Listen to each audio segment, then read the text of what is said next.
Pemirsa, berita Banjarmasin kembali hadir menjumpai Pian hari ini. Kali ini Lone Ulun Zaldi Ariandi.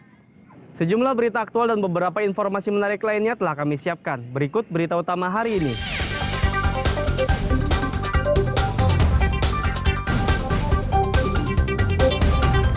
Rapat dengar pendapat penutupan jalur hauling Tapin masih buntu.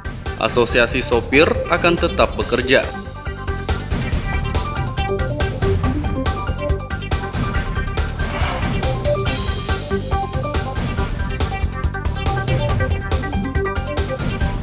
Ratusan warga ikuti vaksinasi jemput bola di permukiman Sungai Jingah, Banjarmasin.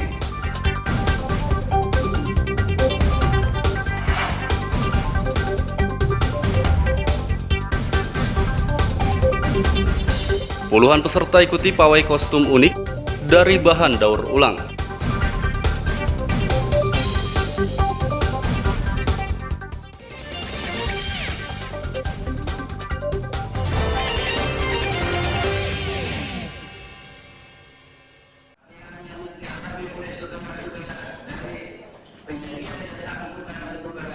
Rapat dengar pendapat RDP penutupan Jalan Hauling kilometer 101 Tatakan Kabupaten Tapin di gedung DPRD Kalsel masih belum menemukan titik terang.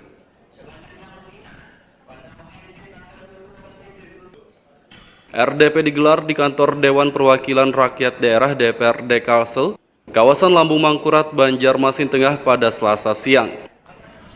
Dipimpin Ketua DPRD Kalsel Supian Haka, dihadiri Pemprov Kalsel, Asosiasi Sopir dan kedua perusahaan batubara yang bersengketa, yakni PT Antang Gunung Meratus AGM dan Tapin Coal Terminal TCT serta perwakilan LSM.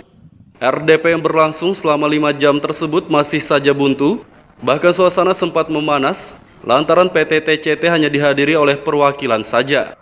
Padahal yang diundang DPRD Kalsel adalah pimpinan perusahaan yang dapat mengambil keputusan.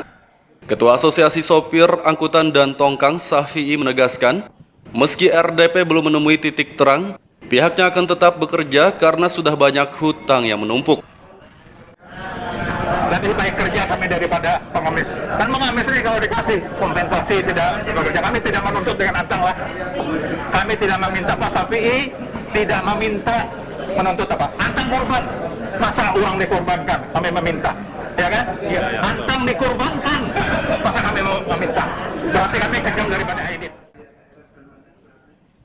Di sisi lain, Direktur Utama AGM, Widada menjelaskan, pihaknya akan mengajukan izin melintas sementara jalan negara kepada Pemprov Kalsel agar para sopir dan pekerja tongkang dapat bekerja lagi. Solusi jangka pendek yang harusnya bisa cepat adalah kita Antang akan memfasilitasi mengajukan izin melintas sementara di jalan nasional. Jadi itu saya kira solusi yang paling tepat untuk kebutuhan saat ini, sehingga masalah dari rekan-rekan kontraktor hauling dan tongkang bisa terselesaikan. Kita secara hukum juga kita berjalan di atas koridor itu gitu. Berdasarkan data, ada sekitar 6.000 sopir dan pekerja tongkang yang menganggur akibat penutupan jalur hauling kilometer 101 Tatakan Tapin Selatan sejak 27 November 2021 lalu. Dari kota Banjarmasin, Lutfi Darlan dan Fahrulani melaporkan.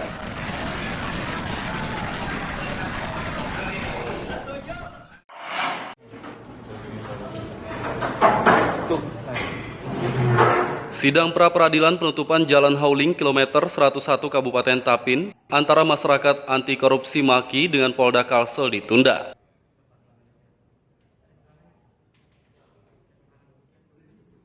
Sidang yang dijadwalkan berlangsung pada Senin pagi di Pengadilan Negeri Banjarmasin tersebut ditunda karena masih ada berkas yang belum lengkap. Kubu Maki selaku pemohon belum melengkapi berkas administrasi dan ada sejumlah pihak yang tidak dapat hadir.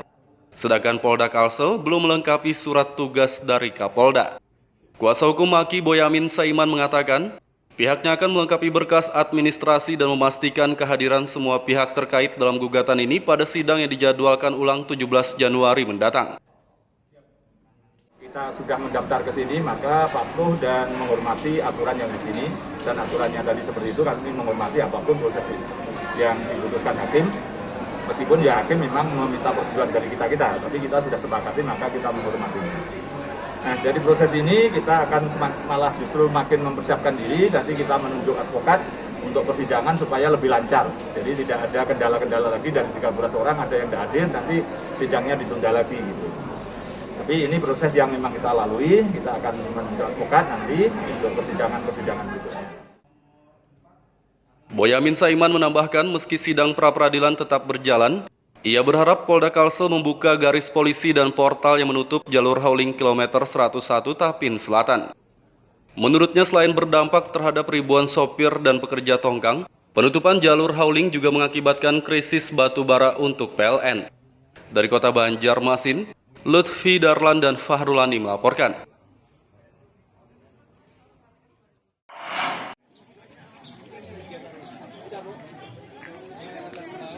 Guna pencapaian kekebalan komunal, Kodim 1007 Banjarmasin menggelar vaksinasi jemput bola di permukiman.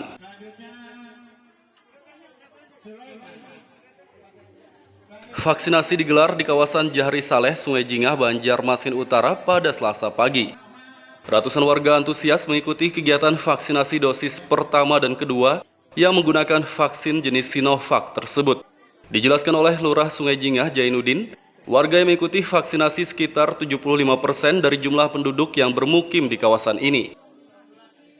Hampir rata 75% yang sudah divaksin. Ada sekitar 5% lagi yang belum daerah pinggiran. Kalau untuk warga sendiri totalnya berapa Pak Lurah? Jumlah warga masyarakat secara keseluruhan kurang lebih 12.000, terus secara keseluruhan termasuk anak-anak. Pak Lurah, ini kan pendataannya kan untuk luas wilayah lumayan banyak nih. Mungkin dari segi pendataannya seperti apa Pak Lurah? Secara keseluruhan pendataan ini memang artinya kami secara berjenjang dari RT, RW bersama dengan Dewan Kelurahan kerjasama untuk melaksanakan pendataan orang-orang yang akan divaksin. Dan Pak Lurah memerintahkan Ketua RT dan Ketua RW untuk melaksanakan pendataan di wilayah masing-masing. Kita sampaikan ke beliau-beliau dan Ketua RT, Ketua RW menyampaikan ke masyarakat door to door sambil mendata siapa-siapa yang belum vaksin pertama dan kedua. Nah, setelah dapat data baru kita sampaikan di mana tempatnya vaksinasi tersebut. Jumlah target kita targetkan hari ini sekitar 200.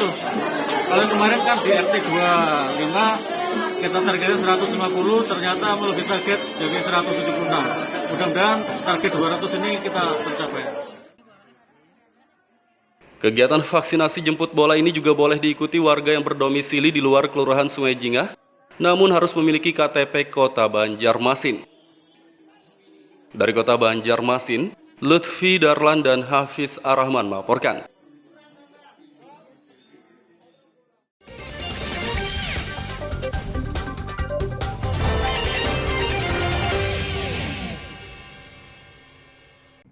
Pemirsa masih bersama kami dalam Habar Banjarmasin. Gasan pian yang hanyar bergabung, berikut Habar Banjarmasin utama hari ini.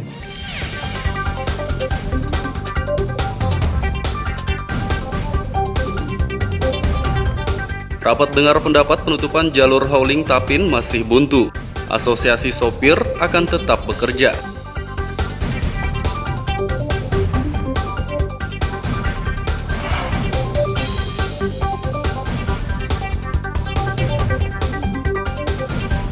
Ratusan warga ikuti vaksinasi jemput bola di permukiman Sungai Jingah, Banjarmasin.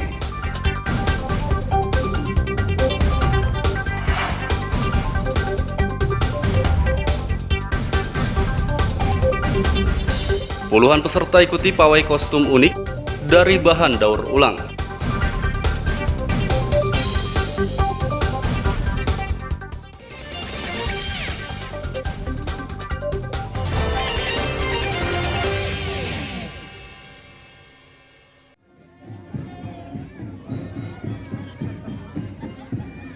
Puluhan peserta ikuti pawai kostum unik dari bahan daur ulang barang bekas yang digelar dalam acara Hari Jadi ke-62 Kabupaten Batola.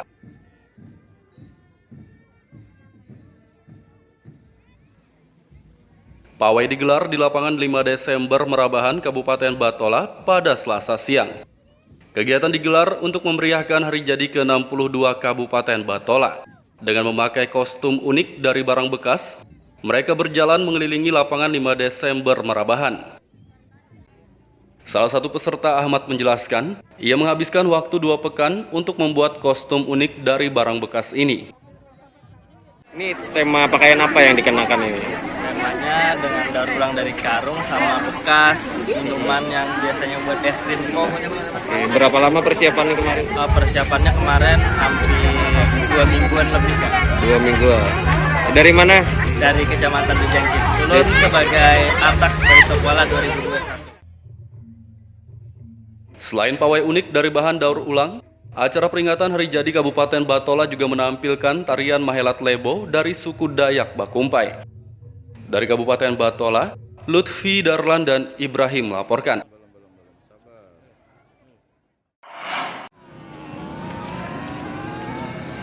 Seniman lukis jari Kota Baru Bang Jimmy unjuk kebolehan. Meski tidak menggunakan kuas, penggiat seni rupa tersebut mampu membuat 3 lukisan dengan waktu kurang dari 20 menit.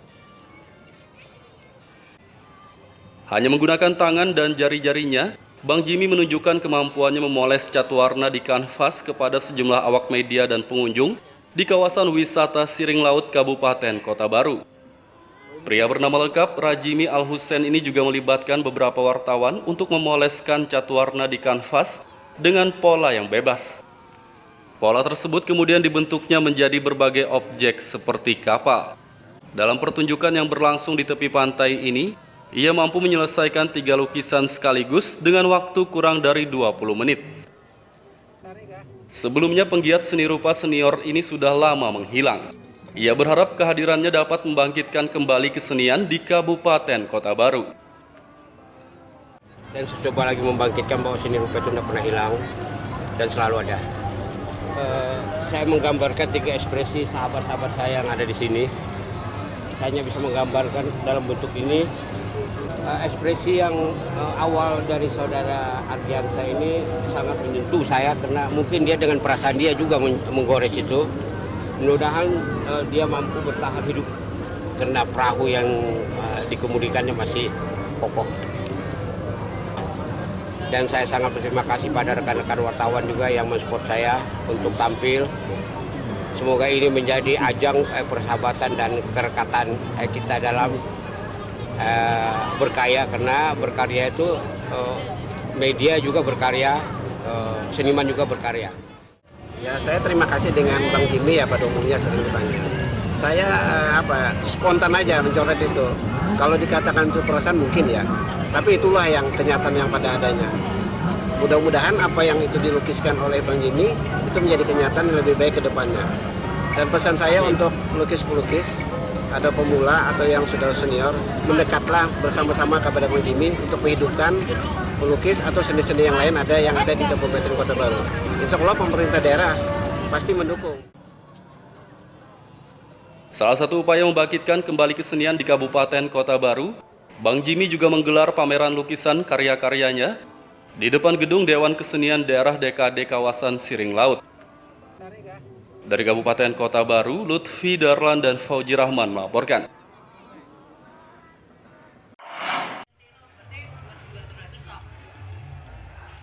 Akhir tahun 2021 lalu, pedagang pasar Sentra Antasari Banjarmasin mengeluhkan atap pasar yang rusak. Akibatnya toko mereka tergenang air saat hujan lebat turun. Kepala UPTD Pasar Sentra Antasari Abdul Aziz menjelaskan, pihaknya tidak bisa berbuat banyak untuk memperbaiki pasar Sentra Antasari. Menurutnya pengelolaan gedung pasar yang sudah berusia 20 tahun tersebut masih kewenangan pihak ketiga karena belum diserahkan kepada pemerintah Banjarmasin. Ini kan sekitar hampir 20 tahun sudah. Untuk indeks karbonat ini kan ada ininya, ada tahan sampai lawas kayak tenang. Beda dengan seng. Memang ada batas ininya. Jadi rencananya ada perbaikan di seluruh atap penerangannya atau kayak apa? Memang kalau perbaikan secara keseluruhan itu ada bisa, cuma kita bertahap. Artinya sedikit demi sedikit gitu. Nah, mudah-mudahan itu dalam waktu pada terlawas dan tidak terlalu lama bisa kita minimal yang kerusakan parah. Meski demikian, pemerintah Banjarmasin bersama para pedagang akan mengumpulkan dana seadanya untuk memperbaiki atap pasar sentra Antasari. Namun perbaikan yang rencananya akan dilakukan dalam waktu dekat itu hanya untuk bagian atap yang rusak parah saja. Dari kota Banjarmasin, Lutfi Darlan dan Fudael melaporkan.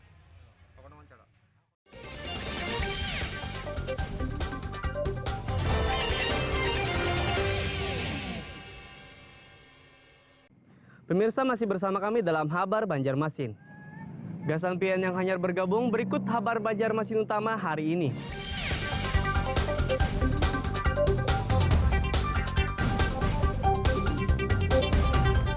Rapat dengar pendapat penutupan jalur hauling Tapin masih buntu. Asosiasi sopir akan tetap bekerja.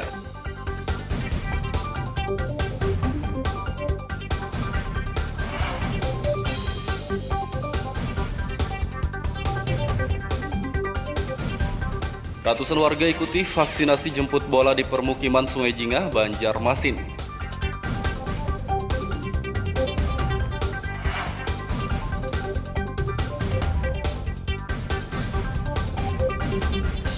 Puluhan peserta ikuti pawai kostum unik dari bahan daur ulang.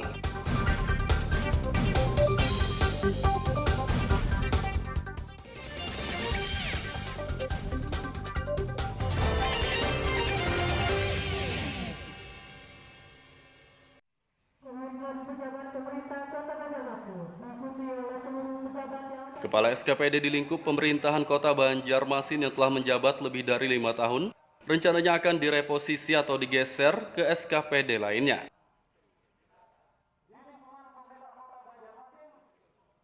Selain itu, jabatan kosong di sejumlah SKPD Banjarmasin, seperti Kepala Dinas, Kepala Bidang, dan yang lainnya, juga akan diisi pada awal tahun 2022 ini. Menurut Sekda Banjarmasin Ihsan Budiman, reposisi dan pengisian jabatan kosong saat ini sudah memasuki tahap pencocokan dan asesmen. Asesmen sudah disampaikan oleh tim asesor. Asesor kan bukan orang-orang yang tadi kita tunjuk. Hasilnya sudah dikeluarkan oleh BK dan sudah mengantongi juga, kemudian Pak Wali, Pak Wali juga. Jadi kedepannya ini menjadi bahan pertimbangan untuk melakukan reposisi kembali kawan-kawan di masing-masing kepala SKPD. Kebetulan kawan-kawan yang kemarin dilakukan resmi itu adalah kawan-kawan yang menduduki jabatan rata-rata di atas 5 tahun. Itu dari sisi ketentuan memang harus dilakukan pergeseran. Ada 13 jabatan kosong di SKPD lingkup pemerintahan Kota Banjarmasin yang akan diisi pada awal tahun ini. Dari Kota Banjarmasin, Lutfi Darlan dan Fudael melaporkan.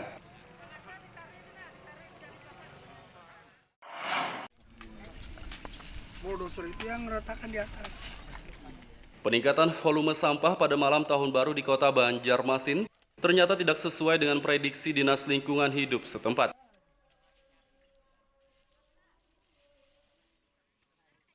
Sebelumnya Dinas Lingkungan Hidup Banjarmasin memprediksi sampah malam tahun baru bakal meningkat sekitar 3% dari hari biasanya. Pada hari biasa, volume sampah Banjarmasin sekitar 500 ton. Sehingga jika meningkat 3%, maka bertambah sekitar 16 ton. Namun ternyata pada malam pergantian tahun 2021-2022, peningkatan volume sampah hanya sekitar 5 ton atau 1% saja. Sampah pada perayaan tahun baru berkisar sampai dengan 5 ton bertambah. Jadi pada tahun ini memang kita prediksi memang tidak terlalu banyak menambah karena memang ada beberapa pasum yang memang belum dibuka oleh pemerintah, juga himbauan-himbauan pemerintah untuk membatasi kerumunan dan membatasi kegiatan perayaan. Nah, sampah-sampah ini banyak hasil dari kegiatan perayaan itu sendiri yaitu sampah rumah tangga, misalnya sisa-sisa jagung bakar dan sampah rumah tangga lainnya. Peningkatan volume sampah pada malam tahun baru tidak terlalu signifikan karena masih banyak tempat hiburan dan wisata yang belum dibuka. Dari kota Banjarmasin, Lutfi Darlan dan Fudael melaporkan.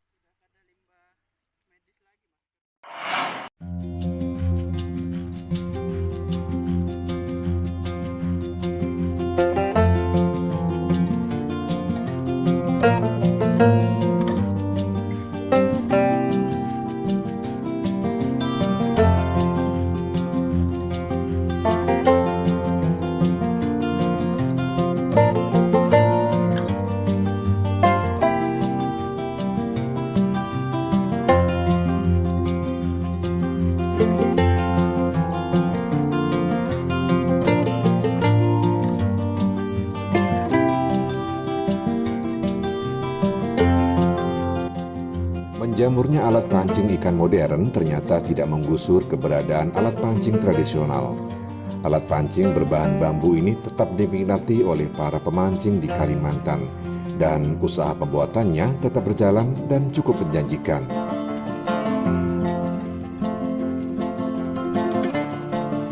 Salah satu sentra pembuatan alat pancing tradisional ini terdapat di Kabupaten Batola, tepatnya di Desa Serapat Lama, Kecamatan Anjir Muara.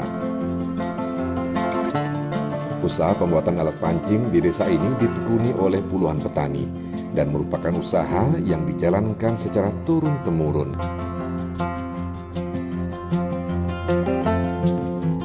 Biasanya, para petani ini mulai membuat alat pancing tradisional di saat musim tanam padi usai.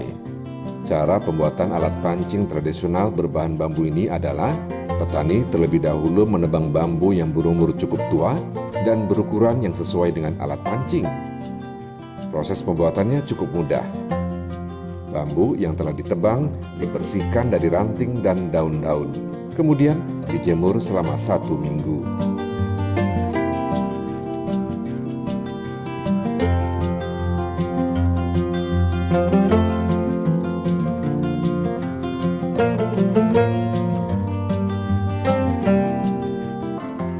Bambu selanjutnya dipanaskan di atas api sambil diurut-urut menggunakan kain basah. Pada tahap ini ada teknik khusus yang harus dikuasai. Bila cara atau tekniknya salah, saat diluruskan sambil dibakar, bambu bisa patah atau hangus.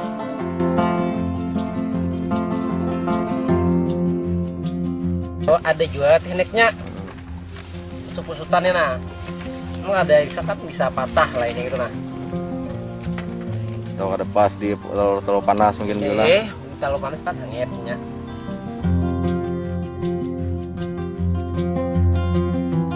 Harga alat pancing tradisional dari bambu ini berkisar antara Rp120.000 hingga Rp130.000 per ikat.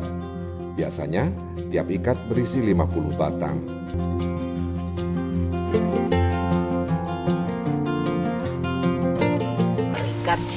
Per ikat. Jual partai ya hitungannya. Kalau satu ikatnya berapa, Mang? Satu ikat tuh kanannya bisa 130, bisa 125, 2.500 kanannya segede. Isinya 50 batang lah. 50 batang. Alat pancing tradisional dari desa Serapat Lama ini memiliki pembeli atau pemesan tetap, yakni para agen penjualan alat pancing tradisional di Kalimantan Selatan dan juga Kalimantan Tengah.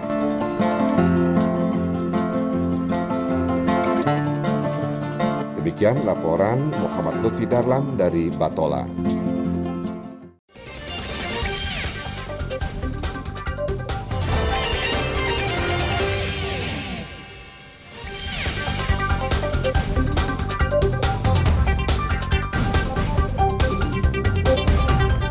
Rapat dengar pendapat penutupan jalur hauling Tapin masih buntu. Asosiasi sopir akan tetap bekerja.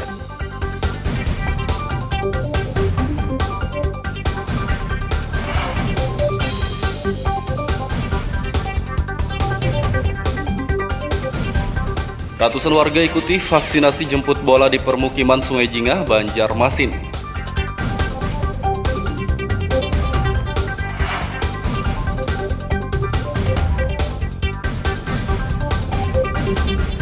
Puluhan peserta ikuti pawai kostum unik dari bahan daur ulang.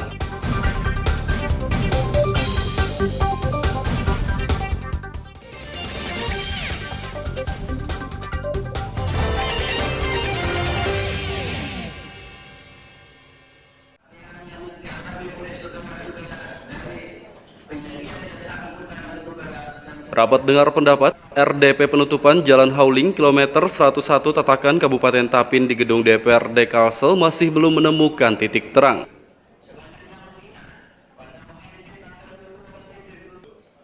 RDP digelar di kantor Dewan Perwakilan Rakyat Daerah DPRD Kalsel, kawasan Lambung Mangkurat, Banjarmasin Tengah pada Selasa siang.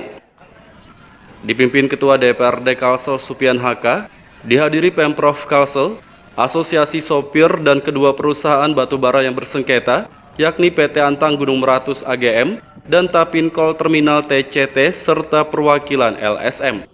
RDP yang berlangsung selama 5 jam tersebut masih saja buntu, bahkan suasana sempat memanas lantaran PT TCT hanya dihadiri oleh perwakilan saja. Padahal yang diundang DPRD Kalsel adalah pimpinan perusahaan yang dapat mengambil keputusan. Ketua Asosiasi Sopir, Angkutan dan Tongkang Safi'i menegaskan, meski RDP belum menemui titik terang, pihaknya akan tetap bekerja karena sudah banyak hutang yang menumpuk. Lebih baik kerja kami daripada pengemis. Kan mengemis ini kalau dikasih kompensasi tidak bekerja. Kami tidak menuntut dengan antang lah. Kami tidak meminta Pak Safi'i, tidak meminta menuntut apa? Antang korban. Masa uang dikorbankan? Kami meminta. Ya kan? Ya. Antang dikorbankan. Masa kami mau meminta? Berarti kami kejam daripada Aidit. Di sisi lain, Direktur Utama AGM, Widada menjelaskan, pihaknya akan mengajukan izin melintas sementara jalan negara kepada Pemprov Kalsel agar para sopir dan pekerja tongkang dapat bekerja lagi. Solusi jangka pendek yang harusnya bisa cepat adalah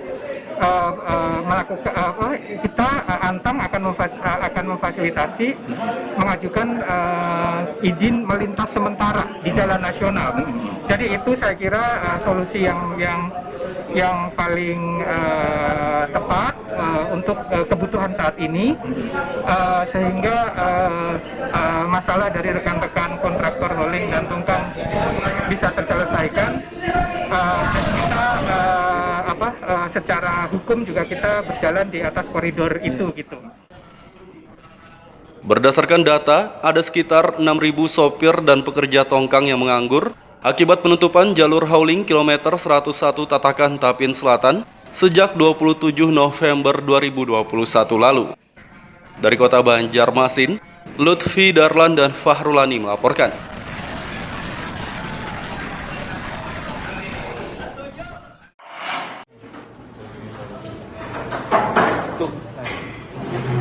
Sidang pra-peradilan penutupan Jalan Hauling kilometer 101 Kabupaten Tapin antara masyarakat anti korupsi Maki dengan Polda Kalsel ditunda.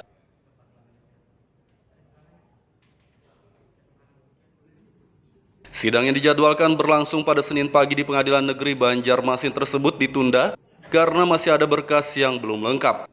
Kubu Maki selaku pemohon belum melengkapi berkas administrasi dan ada sejumlah pihak yang tidak dapat hadir. Sedangkan Polda Kalsel belum melengkapi surat tugas dari Kapolda. Kuasa hukum Maki Boyamin Saiman mengatakan, pihaknya akan melengkapi berkas administrasi dan memastikan kehadiran semua pihak terkait dalam gugatan ini pada sidang yang dijadwalkan ulang 17 Januari mendatang. Kita sudah mendaftar ke sini, maka patuh dan menghormati aturan yang di sini, dan aturannya tadi seperti itu, kami menghormati apapun proses yang diputuskan hakim. Meskipun ya hakim memang meminta persetujuan dari kita, tapi kita sudah sepakati, maka kita menghormatinya. Nah, dari proses ini kita akan malah justru makin mempersiapkan diri, nanti kita menunjuk advokat untuk persidangan supaya lebih lancar. Jadi tidak ada kendala-kendala lagi, dari 13 orang ada yang tidak hadir, nanti sidangnya ditunda lagi gitu. Tapi ini proses yang memang kita lalui, kita akan menunjuk advokat nanti untuk persidangan-persidangan berikutnya. Boyamin Saiman menambahkan meski sidang pra-peradilan tetap berjalan, Ia berharap Polda Kalsel membuka garis polisi dan portal yang menutup jalur hauling kilometer 101 Tapin Selatan.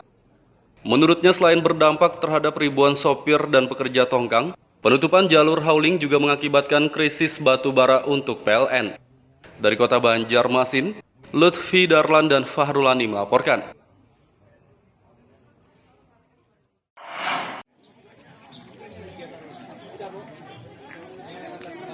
Guna pencapaian kekebalan komunal, Kodim 1007 Banjarmasin menggelar vaksinasi jemput bola di permukiman.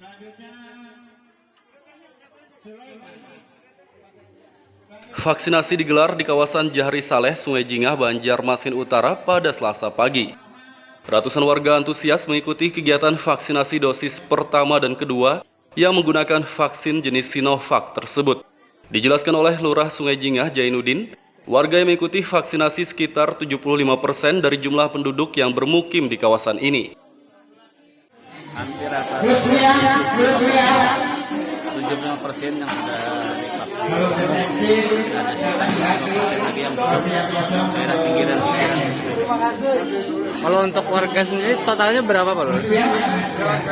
Warga masyarakat secara keseluruhan kurang lebih 12.000, secara keseluruhan termasuk anak-anak.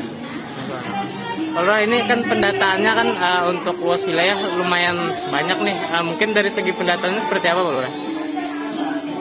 Secara keseluruhan pendataan ini memang artinya kami secara berjenjang dari RT, RW bersama dengan Dewan Kelurahan kerjasama untuk melaksanakan pendataan orang-orang yang akan divaksin. Dan Pak Lurah memerintahkan Ketua RT dan Ketua RW untuk melaksanakan pendataan di wilayah masing-masing. Kita sampaikan ke beliau-beliau dan Ketua RT, Ketua RW menyampaikan ke masyarakat door to door sambil mendata siapa-siapa yang belum vaksin pertama dan kedua. Nah, setelah dapat data baru kita sampaikan di mana tempatnya vaksinasi tersebut. Jumlah target kita targetkan hari ini sekitar 200. Kalau kemarin kan di RT 25 kita targetkan 150, ternyata melebihi target jadi 176. Mudah-mudahan target 200 ini kita tercapai. Kegiatan vaksinasi jemput bola ini juga boleh diikuti warga yang berdomisili di luar Kelurahan Sungai Jingah, namun harus memiliki KTP Kota Banjarmasin. Dari Kota Banjarmasin, Lutfi Darlan dan Hafiz Ar-Rahman melaporkan. Pemirsa, informasi tadi sekaligus menutup perjumpaan kita kali ini. Ulun Zaldi Ariandi, lawan buhan redaksi mengucapkan selamat beraktivitas, sampai jumpa.